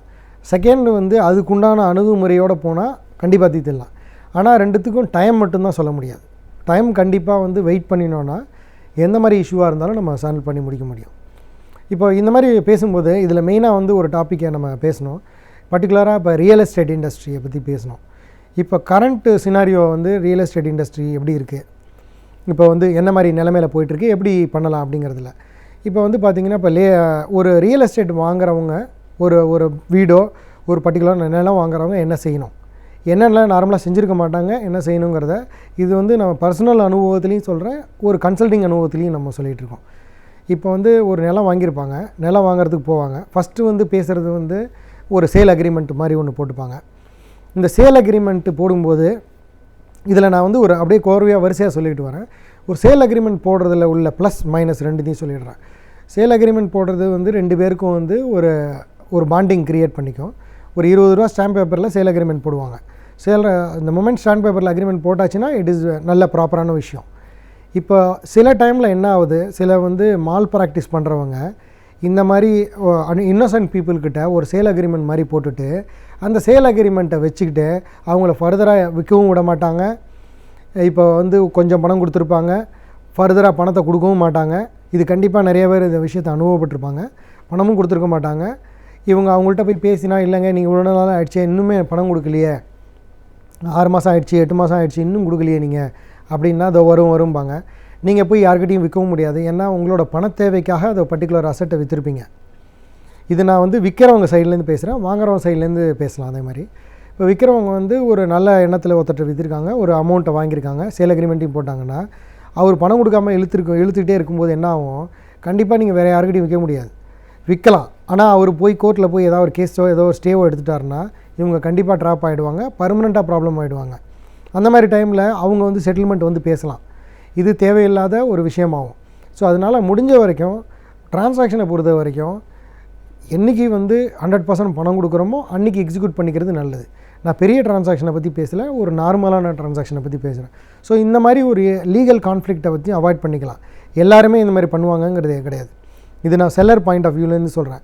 பையர் பாயிண்ட் ஆஃப் வியூலையும் பார்க்கும்போது ஒரு நம்ம லேண்டை சேல் அக்ரிமெண்ட் போடும்போது 100% சேல் அக்ரிமெண்ட் பையர் பாயிண்ட்லேருந்து போடுறது நல்லது. ஏன்னா 20 ரூபீஸ் ஸ்டாம்ப் பேப்பரில் போடும்போது செல்லர் டீவியேட் பண்ணிடக்கூடாது, நாளைக்கு கொடுக்குறேன்னு சொல்லிட்டு கொடுக்காமல் இருந்துடக்கூடாது.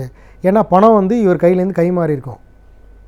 அப்போது அந்த சைடு செல்லர் ராங்கான பர்சனாக இருந்தால் எல்லா பணத்தையும் வாங்கிட்டு எல்லா டிரான்சாக்ஷனை இழுத்துக்கிட்டே இருக்கிறதுக்கு நிறைய சான்சஸ் இருக்குது. ஸோ அதுலேயும் மாட்டிக்குவோம். ஸோ இதை அவாய்ட் பண்ணுறதுக்கு என்ன வழி அப்படின்னு நீங்கள் பார்த்தீங்கன்னா, மேக்ஸிமம் டைமில் ஒரு ப்ராப்பராக வேர்ட் ஆஃப் மவுத் அக்ரிமெண்ட் மாதிரி ஒன்று ரெடி பண்ணிவிட்டு சாதாரண விஷயமாக உடனடியாக லேண்டுக்கு உண்டான பணத்தை கொடுத்து கைட்லைன் வேல்யூ என்னென்ன கணக்கு பண்ணி என்ன லீகல் ஃபார்மாலிட்டிஸ் பண்ணணுமோ பண்ணிவிட்டு ரிஜிஸ்டர் பண்ணுறது தான் நல்லது. ஸோ அந்த மாதிரி விஷயத்தில் அடுத்தது பாயிண்ட் பார்த்திங்கன்னா, என்னென்ன டாக்குமெண்ட்டை நம்ம வெரிஃபை பண்ணணும். ஏன்னா இது ரொம்ப ரொம்ப முக்கியமான விஷயம். ஒன்று பேரண்ட் டாக்குமெண்ட் கண்டிப்பாக பார்க்கணும். அதுக்கு முன்னாடி கிரயசாசனம்ங்கிறது சொல்லுவாங்க, அது எப்படி இருக்குங்கிறத பார்க்கணும். ஈசி வந்து ஒரு 30 இயர்ஸ்க்கு எடுத்து பார்க்கணும். இது மூணுத்தையும் பார்க்கும்போது இந்த டாக்குமெண்ட் வந்து ஸ்டாம்ப் பேப்பர் டாக்குமெண்ட்டு, பழைய காப்பி, அவர் பேரில் ரிஜிஸ்ட்ரேஷன் டாக்குமெண்ட் எல்லாம் பார்க்கும்போது இது வந்து ரிஜிஸ்டர்டு ஓரியன்ட் டாக்குமெண்ட்ஸ். இதை வந்து லீகலாக பார்க்கும்போது இந்த மூணுத்தையும் தான் அதிகப்படியாக எல்லோரும் பார்ப்பாங்க. கிரயசாசனம் இருக்கா, அவரோட தாத்தா பேர்லேருந்து மாறி இருக்கா, அவங்க அப்பா பேருக்கு வந்து கையில் ரிஜிஸ்ட்ரேஷன் இருக்கா, இவர் கரெக்டாக வந்து இவர் இன்னொருத்தருக்கு விற்றுருக்காரா, இவர் பேரில் இருக்காங்கிறத பார்ப்பாங்க. ஈசி கரெக்டாக இருக்காங்கன்னு பார்த்துக்கோங்க. இது மட்டும் முக்கியம். ஈசியில் வந்து என்ன தெரியும் அப்படின்னா, இந்த லேண்டு ஓனர் ரெஜிஸ்டர் டாக்குமெண்ட்டில் என்ன பேரில் இருக்குங்கிறது தெரியும், எதுவும் கடன் வாங்கியிருக்காரான்னு தெரியும் அந்த ஈசியில். ஆனால் முக்கியமான விஷயம் நிறைய பேர் அவாய்ட் பண்ணக்கூடியது, இன்க்ளூடிங் எனக்கு சொந்த அனுபவம் இருக்குது, இதில் பாதிக்கப்பட்டிருக்கேன் நானும். இதில் வந்து என்னென்னா, ஒரு லேண்டு டாக்குமெண்ட் வாங்கும்போது ரெவென்யூ ரெக்கார்ட்ஸை 100% நீங்கள் செக் பண்ணியே ஆகணும். இதை நிறையா பேர் பார்க்க மாட்டாங்க. இப்போ வந்து ஒரு டவுனில் வாங்கியிருக்கீங்கன்னா டிஎஸ்ஆர்னு ஒன்று இருக்கும். டவுன் சர்வே ரிப்போர்ட்டில் பர்டிகுலர் சர்வே நம்பரை அந்த ரெக்கார்ட்ஸில் அவங்க ஏற்றி வச்சுருக்கிறாங்க, யார் பேரில் இருக்குது. இப்போ நிறையா டைமில் என்ன பண்ணியிருப்பாங்கன்னா, லேண்ட் வாங்கியிருப்பாங்க, ரிஜிஸ்டர் பண்ணியிருப்பாங்க, ஈஸியெல்லாம் போட்டிருப்பாங்க, பட்டா மாற்றிருக்க மாட்டாங்க. ஸோ இது வந்து ரெஜிஸ்ட்ரேஷன் சைடில் போயிடும். அந்த பட்டா மாற்றும் போது பஞ்சாயத்து ஆஃபீஸர் அந்த பர்டிகுலர் தாலுக்கா இதில் போய் கேட்கும்போது தெரிஞ்சிடும். ரெவென்யூ ரெக்கார்ட்ஸில் போகும்போது பழைய ஆள் பேர்லேயே வந்து ப்ராப்பர்ட்டி டேக்ஸை கட்டிக்கிட்டு இருந்தாங்கன்னா, அதே பர்சன் வந்து திரும்ப வேறு ஏதாவது வந்து பிரச்சனை பண்ணணும்னு நினைக்கிற பர்சனாக இருந்தாங்கன்னா, கண்டிப்பாக வந்து ஏதாவது ஒரு விஷயத்தில் நமக்கு ட்ரபிள் வரத்துக்கு வாய்ப்புகள் இருக்குது. ஸோ அதனால் என்ன பண்ணணும் அப்படின்னிங்கன்னா, கண்டிப்பாக லேண்ட் வாங்கும்போது, இப்போ நீங்கள் ஒருத்தர்கிட்ட இந்த லேண்டு வாங்கும்போதோ இல்லை வீடு வாங்கும்போதோ, இந்த ஒன்று வந்து ரெவென்யூ சைடு ரெக்கார்ட்ஸு டிஎஸ்ஆர் பார்க்கணும், அதுக்கப்புறம் கட்டியிருக்கிற ப்ராப்பர்ட்டி டேக்ஸ் பார்க்கணும், இபி ரெக்கார்ட்ஸ் பார்க்கணும். இதை தவிர வந்து கார்ப்பரேஷன் டேக்ஸு இல்லை வாட்டர் டேக்ஸ் இதில் முனிசிபாலிட்டிக்கோ இல்லை டவுனுக்கோ இல்லை பஞ்சாயத்துக்கோ என்னென்ன ரிலேட்டடாக ரெவென்யூ ரிலேட்டடாக என்னென்ன டாக்குமெண்ட்ஸ் இருக்கோ அதை 100% பார்த்து, அந்த எல்லாத்துலேயுமே நம்மள்கிட்ட ஒருத்தர் விற்கிறாரு, அவர் பேரில் இது இருக்காங்கிறத பார்த்துக்கணும். அப்படி இல்லாத பட்சத்தில் என்ன ஆகும்னா, கண்டிப்பாக இதில் வந்து பின்னாடி ஏதாவது ப்ராப்ளம் வரும்போது இது வழியாக ப்ராப்ளம் ஸ்டார்ட் ஆகிறதுக்கு ஒரு சான்ஸ் இருக்குது. எக்ஸாம்பிள் நமக்கு நடந்த அனுபவத்தை பேர் இல்லாமல் சொல்கிறேன். நம்ம ஒரு இடத்துல வாங்கிட்டு ஒரு இடத்துல கட்டடம் கட்டினதுக்கப்புறம் ஒரு 90% கட்டடம் கட்டினதுக்கப்புறம் அங்கேருந்து வந்து நான் ஒரு நோட்டீஸை வந்து ஒரு அன்ஆத்தரைஸ்ட் நோட்டீஸை கொடுத்து இந்த ரெஜிஸ்ட்ரார்ட்டை கொடுத்து, இந்த லேண்டு வந்து இவர் பேரில் கிடையாது, இதுக்கு வந்து சொந்தக்காரர் நாங்கள் தான் அப்படின்னு அவங்க கொடுக்குறாங்க. எதை வச்சு அவங்க கொடுக்குறாங்கன்னா, ஒரு பர்டிகுலர் டைமில் வந்து ரெவென்யூ ரெக்கார்ட்ஸில் தவறுதலான ஒரு என்ட்ரியை அவங்க போட்டு வைக்கிறாங்க. அதனால் இந்த ரெவென்யூ ரெக்கார்ட்ஸை மட்டும் எடுத்துக்கிட்டு போய் அவர் அதை மாதிரி பண்ணுறாங்க. இப்போ வந்து இந்த மாதிரி விஷயத்தை வந்து அவங்க என்ன நினச்சிட்டு பண்ணுறதுக்கு சான்ஸ் இருக்குன்னா, நம்ம கட்டடத்தை ஸ்டாப் பண்ணுறதுக்காக ட்ரை பண்ணலாம். நீங்கள் இதே மாதிரி சுச்சுவேஷனில் நீங்கள் இருந்தீங்கன்னா, உங்கள் ரெவென்யூ ரெக்கார்ட்ஸில் பல சில மாறி இருக்குது, அது உங்களுக்கு தெரியல. இவர் வந்து நடுவுலேருந்து ஒருத்தர் வில்லங்கம் பண்ணணும்னு நினைக்கிறாரு. அவர் வந்து உங்களுக்கு ஒரு நோட்டீஸை கொடுக்குறாருன்னா, ஏதாவது ஒரு விஷயத்தில் வந்து கோர்ட்டில் போயிட்டு ஸ்டே வாங்கிட்டாருன்னா உங்கள் கட்டடம் பாதிக்கிற மாதிரி ஆகிடும். ஸோ அதனால் 100% வெறும் லீகல் ஒப்பீனியன் மட்டும் வாங்கிடாதீங்க. டிஎஸ்ஆர் டாக்குமெண்ட் உங்களோட ரெவென்யூ ரெக்கார்ட்ஸை நீங்கள் பர்சனலாக செக் பண்ணுங்கள். அட்வொகேட்கிட்ட செக் பண்ணி வாங்கும்போது லீகல் ரெக்கார்ட்ஸ் அவரே விட்டு நம்ம ரெவென்யூ ரெக்கார்ட்ஸையும் பார்க்க சொல்லணும். இதை பார்க்காம நம்ம வாங்கும்போது என்ன ஆகும்னா, நம்ம ரிஜிஸ்ட்ரேஷன்லாம் முடிஞ்சதுக்கப்புறம் கொஞ்ச நாள் கழித்து வேறு எவனாவது நோட்டீஸ் கொடுத்தாங்கன்னா நம்மளால் ஃபேஸ் பண்ண முடியாத ஒரு சுச்சுவேஷனுக்கு வந்துடும். ஸோ இதுதான் வந்து ஒரு ரியல் எஸ்டேட்டை பொறுத்த வரைக்கும் உண்டான விஷயம். இது மாதிரி வந்து இன்னும் நிறைய விஷயங்கள் இந்த பர்டிகுலராக ரியல் எஸ்டேட்டில் இருக்குது. இதுவும் வந்து ஒரு இன்வெஸ்ட்மெண்ட் டாப்பிக்குங்கிறதுனால தான் இதை பற்றி நம்ம பேசிகிட்ருக்கோம். நம்ம மேலே வாரங்களில் இதை பற்றி நிறையா பேசலாம். வணக்கம். ஒவ்வொரு வாரமும் டாக்டர் கார்த்திகேயன் அவர்கள் பல தகவல்களை நம்மிடையே பகிர்ந்து கொண்டு வந்திருக்கிறார்கள். அதே போன்று இன்றைக்கு நமக்காக என்ன பயனுள்ள தகவல்களை அவர் பகிர்ந்து கொள்ள இருக்கிறார் என்பதை கவனிக்கலாம்.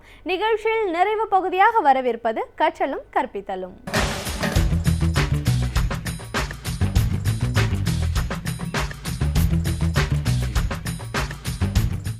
வணக்கம்.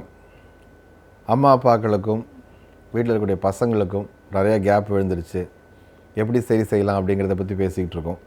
தொடர்ந்து மாணவர்களுக்கு பேசுகிறதுக்கு ஒரு ஸ்பேஸ் வேணும் வீட்டில் பிள்ளைகளுக்கு அப்படின்னு சொன்னோம். கேட்குறப்போ டக்குன்னு ஒரு மாதிரி இருக்கும், அவனுக்கு இல்லாத சுதந்திரமாக எல்லாமே கொடுத்துருக்கோன்னு. ஆனால் உண்மையை நினச்சி பார்த்திங்கன்னா அவர்களுக்கு நேரம் கம்மி, எக்கச்சக்கமான கவனிச்சுதல் இருக்குது, வேலைகள் ரொம்ப அதிகம்.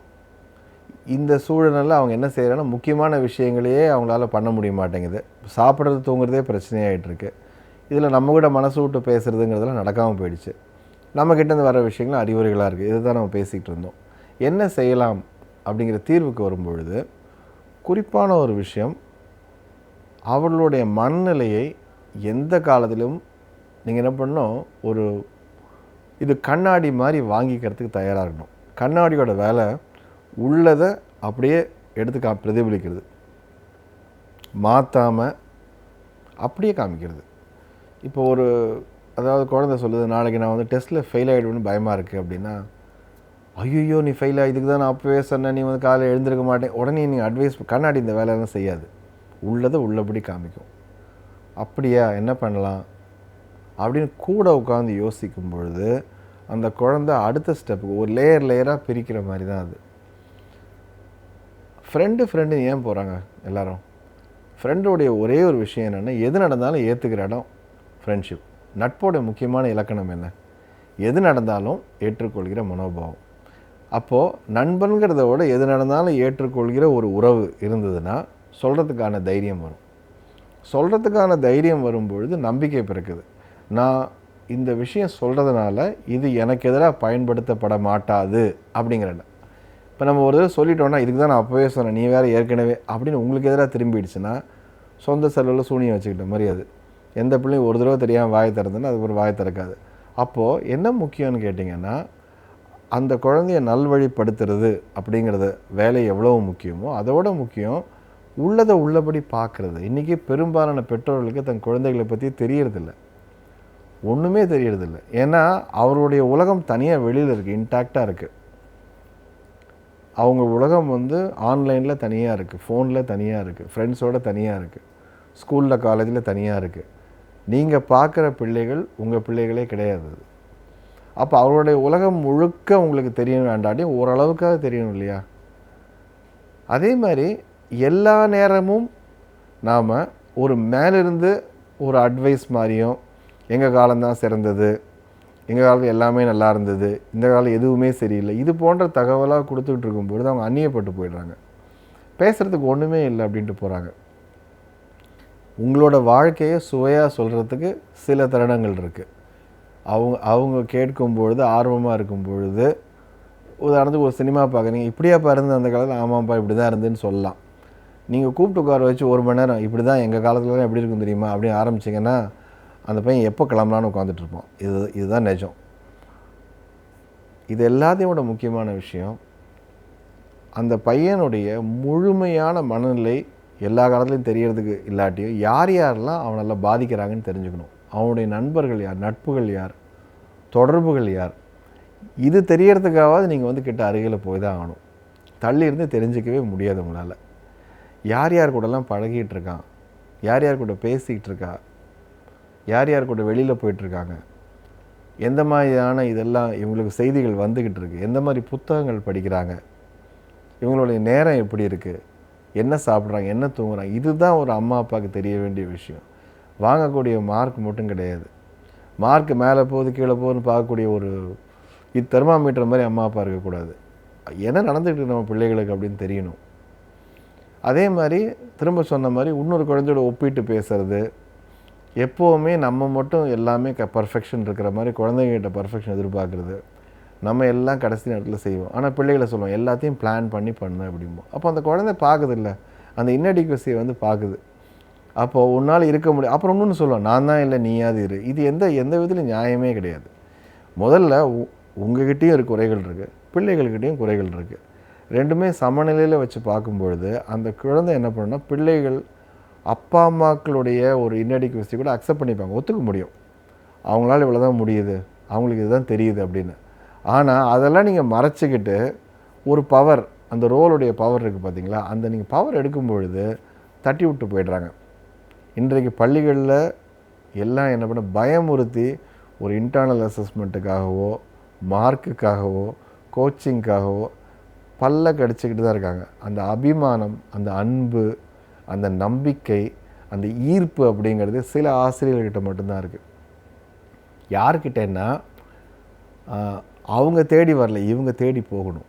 ஈர்ப்புங்கிற விஷயம் நல்ல வார்த்தை. நீங்கள் பார்த்தீங்கன்னா அட்ராக்ஷன் அப்படிங்கிறது, யார் அட்ராக்ட் பண்ணுவா? அவங்க தேடி ஓடி வரணும். ஓடி வரும் மாதிரி வைக்கக்கூடிய ஆசிரியர்கள். அதே மாதிரி பெற்றோர்கிட்டையும் சில பேர்கிட்ட சில குழந்தைங்க நல்லா பேசுகிறாங்க அப்படின்னா ஏன் அப்படின்னா ஒரே விஷயம், காது கொடுத்து கேட்க தயாராக இருக்காங்க. எந்த விதமான ஜட்ஜ்மெண்ட் இல்லாமல் ஒரு விஷயத்தை பார்க்க தயாராக இருக்காங்க. உடனடியாக தீர்ப்பு சொல்லாமல் ஒரு எந்த சின்ன விஷயமும் உட்கார்ந்து வந்து விவாதிக்கிறாங்க. உடனடியும் தப்பு ரைட்டு உள்ளுக்குள்ளே கூண்டுக்குள்ளே விடாமல் இது நடந்தால் என்ன, அது நடந்தால் என்னங்கிறது விவாதிக்கிறாங்க. இப்படி இருக்கும் பொழுது என்ன ஆகுதுன்னா, அந்த குழந்தை அம்மா அப்பா கிட்ட பேசுகிறதுக்கு எந்த விதமான பயமோ தயக்கமோ இல்லாமல் சுதந்திரமாக வருது. அதே மாதிரி தப்பு செய்கிறப்போ கூட என்ன நம்பிக்கை வரும்னா, இந்த தப்பையும் மீறி நான் வளருவேன் அப்படிங்கிறது தான். இப்போது இவரோட காந்தியோட என்னோட முக்கியமான ஒரு குணம் என்னென்னா, தன்னோட தவறுகள் எல்லாவற்றையும் அவர் வந்து எழுதியிருக்காரு. எல்லா காலத்துலேயும் சொல்லியிருக்காரு. ஏன்னா இந்த தவறை விட நான் பெரியவன், இந்த தவறு சிறியது, அவ்வளோதான், இன்றைக்கி இது தவறு, ஆனால் இதை விட என்னோட ஆளுமை மிகப்பெரியது, என்னுடைய வாழ்க்கை இதை விட நான் வந்து நம்பிக்கையாக செல்லும். அந்த தைரியம், அந்த ஸ்ட்ரென்த்து தான் இருந்திருக்கு. ஒரு சின்ன விஷயத்தில் உடஞ்சி போகல. இன்றைக்கி நீங்கள் பார்க்குறீங்கன்னா ஏதாவது ஒரு சின்ன விஷயத்தில் மாட்டிக்கிட்டால் சின்ன பசங்க அப்படியே எனக்கு கம்ப்ளீட் உடஞ்சி போய்ட்றாங்க. ஏன் அப்படின்னு கேட்டால் அந்த ஸ்ட்ரென்த் இல்லை, அந்த ஸ்ட்ரென்த்தை கொடுக்க தவறிட்டோம் நம்ம. இது ஆனால் பரவாயில்ல, அதுக்கப்புறமும் வாழ்க்கை இருக்குது, உனக்கு மார்க் வாங்காட்டி பரவாயில்ல, இந்த மாதிரி ஒரு தடவை தப்பு நடந்துடுச்சா இனிமேல் இல்லாமல் நீ பார்த்துக்கிட்டீங்கன்னா ஒன்றுமே பிரச்சனை இல்லை, போனது போகட்டும், தூக்கி போட்டு தொடச்சி போட்டு அடுத்த வேலையை பாரு. இப்படி நம்பிக்கை கொள்ளக்கூடிய என்ன கற்றுக்கிட்ட அந்த தவறுலேருந்துன்னு பாரு. இந்த தவிர நான் இதே மாதிரி நான் பண்ணியிருக்கேன், நான் என்ன கற்றுக்கிட்டேன்னு உட்காந்து பேசுங்க, அபிமானம் வரும். அப்போ தான் அப்பா அம்மாக்களும் நம்மை போன்ற மனிதர்கள் இதெல்லாம் தாண்டி வந்திருக்காங்க, அவங்கக்கிட்ட பேசும்பொழுது நமக்கு ஒரு தெளிவு கிடைக்கலாம். நம்ம ஒன்றும் புதுசாக தப்பு பண்ணல, நம்ம பண்ண தப்பெல்லாம் அம்மா அப்பாக்கள் பண்ண தவறு தான். இந்த நம்பிக்கைகள் தான் பிள்ளைகளை பெற்றோர்களிடம் கிட்ட போய் சேர்க்கும். பிள்ளைகளை ஈர்க்க வேண்டிய பொறுப்பு பெற்றோர்களுடையது. பிள்ளைகளை தள்ளி போக வைத்தல் பெற்றோர் செய்தது.